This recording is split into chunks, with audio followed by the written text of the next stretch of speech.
Hey, my magical friends. Welcome to another Witchful Ways podcast episode.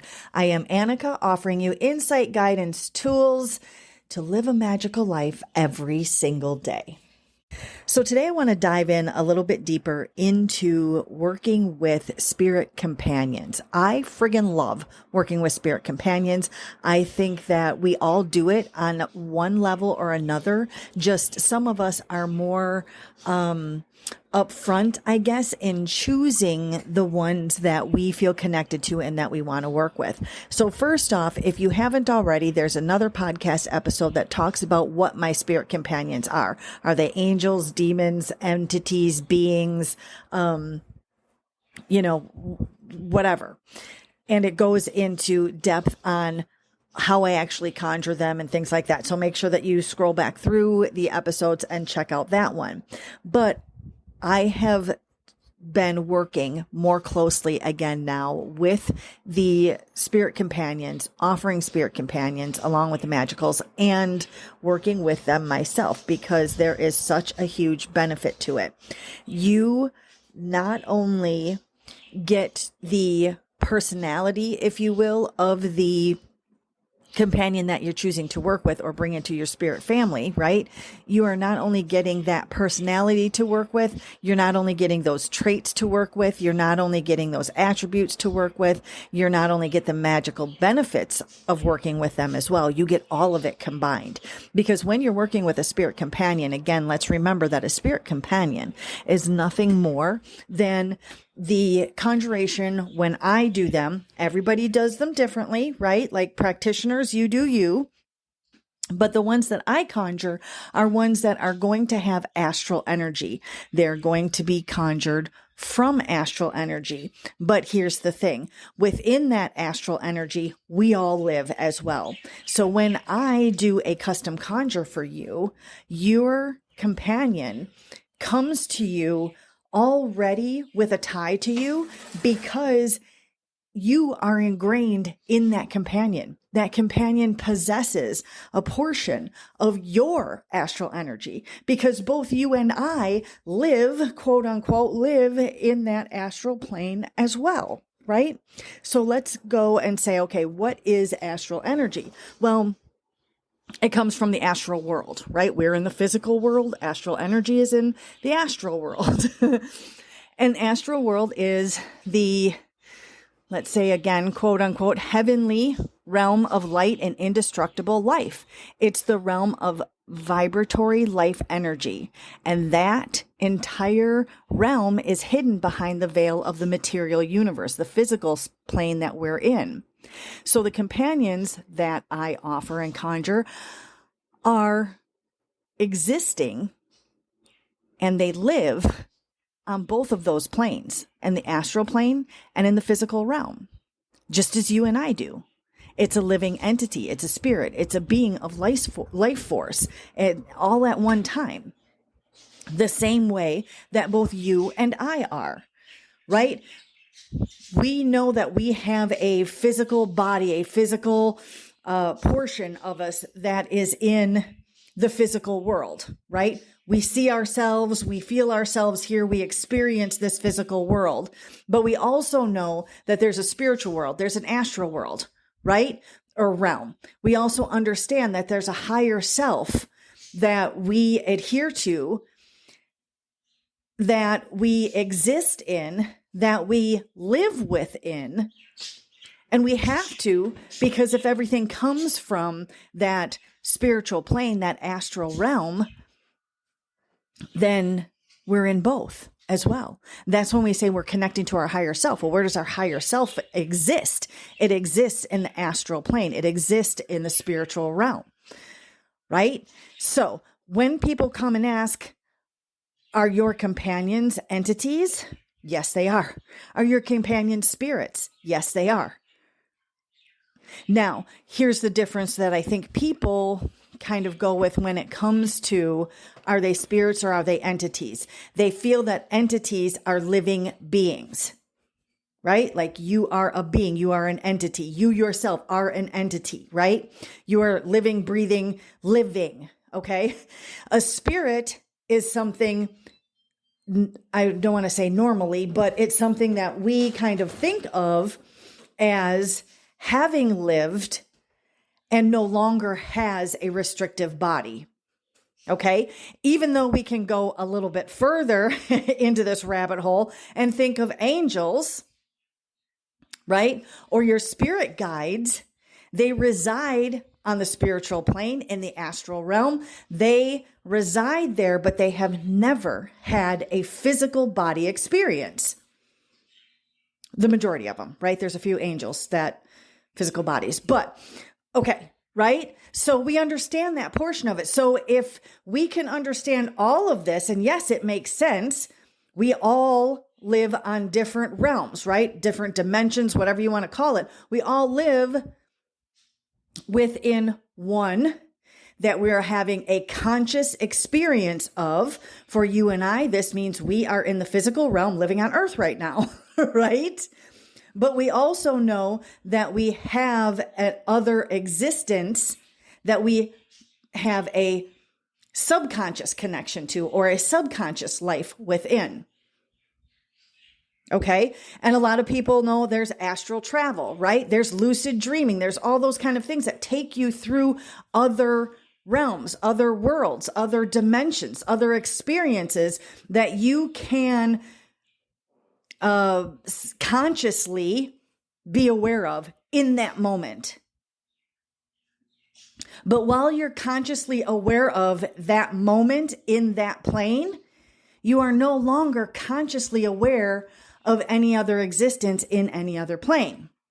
Haha. You know that you exist there, but it's a thought.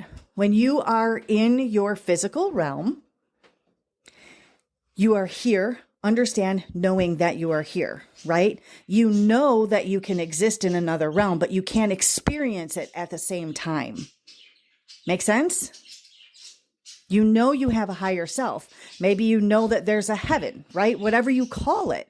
You know that there's another place that you are existing, or that there beings and others, things exist in, but you can't physically experience it at the same time as being in the physical. One or the other. One or the other. Even in meditation, right? That takes you out of the physical confines of being a mind stuck in a meat suit, if you will, and takes you on a journey outside of that. You're experiencing a different existence in that moment. Okay. So hopefully that all makes sense. And I don't want to go super, super deep into it, but of course, if you have any questions whatsoever and you would like to discuss this, because I love discussing this kind of stuff, you can feel free to go to witchfulways.com, drop me a message. You can connect with me on Facebook at Witchful Ways.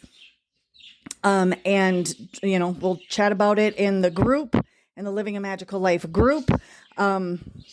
Again, there's so many different ways to look at things, but I wanted to jump on this. This podcast was specific for, I'm getting all of these questions because now we've expanded into, Etsy shop. So I'm getting a lot more questions like this. So I like to be able to direct people to my podcast and to the information and to the explanations that I have here on the website and the blog and all that kind of stuff, right? To say, this is an explanation and the best way that I can explain it. And if you have questions, hit me back, let me know. We'll discuss it. We'll figure it out. We'll make it seem, explainable, because sometimes that's the hardest part, is wrapping our mind around it. So in conclusion, are the companions that I have, are they spirits? Yes. Are they entities? Yes. Are they beings? Yes. They're all of those things. But the benefit of it is that they are created and conjured and brought forth with a direct connection to you as a custom conjure. Right? The pre-conjures that are on there, those are going to call to people. Right? The ones that I feel called to, that I feel the need to create and expand and release, or whatever you want to call it, right? And have them available. Or the ones that have already passed to me through estate pieces that now are looking for new homes. those are a little bit different. Those are not created with your connection of astral energy. So what does this mean? Let's go a little bit further in here, longer episode. What does this mean when I say it's created with your astral energy? It means that your astral, your energetic imprint is within that being.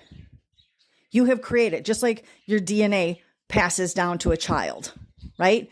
Your energetic DNA or imprint is used in the creation of your custom conjure with me. I'm not saying with anyone, check with your practitioner, with me. Okay? So that means that taking care of yourself is what takes care of your companion. That means you don't have to worry about, oh, I've got a hellhound, so I have to make sure that I eat meat to satisfy the hellhound. No, you don't with the conjurings that I have. This is not pulling something that's out there that's already been created and pulling it in. This is a full form creation that is connected to you. So caring for yourself is caring for your companions that are created with your energetic imprint. Right? They're a piece of you. You are a piece of them, I should say. You are a piece of them. And that you being a piece of them gives you a connection like you cannot have with any other thing. Parents know this. And even fur baby parents know this, right? Even though you don't have that genetic connection, that's the type of connection I'm talking about, though, for those of you that don't have, children, right? So you have this extraordinary connection. Not only that, but you have this sympathetic and empathetic connection as well from your companion, meaning your companion knows what you need, want, and desire before you do, because they work from within your subconscious level.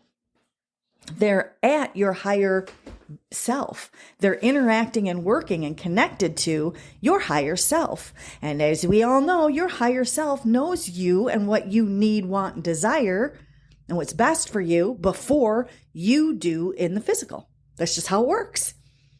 So having these companions that are connected on that level to you, whole new experience.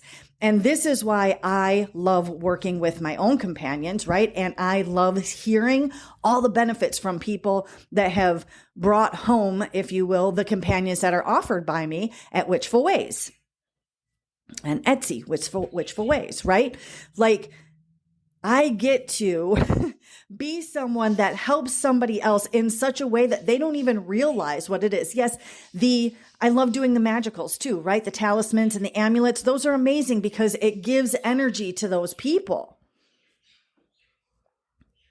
And when you have a magical that is created just for you, as I offer every once in a while, those in my rituals, they work within your astral energy imprint for that same reason. So that's why I feel that it is such an amazing thing to have those things in your life that you work with to make every day an absolute magical day. Because when you have those things around with and for you, working for you, you can't but, right? Okay. And with that, thank you for joining me again for another podcast episode. Be sure that you head over to witchfulways.com so that you can check out that free resources page and get your hands on all the witchy goodness that's over there. Lots of guides and mini courses that are available to you free. And you can also check out all the other witchy offerings I have going on. Have a wonderfully magical rest of your day. Until next time.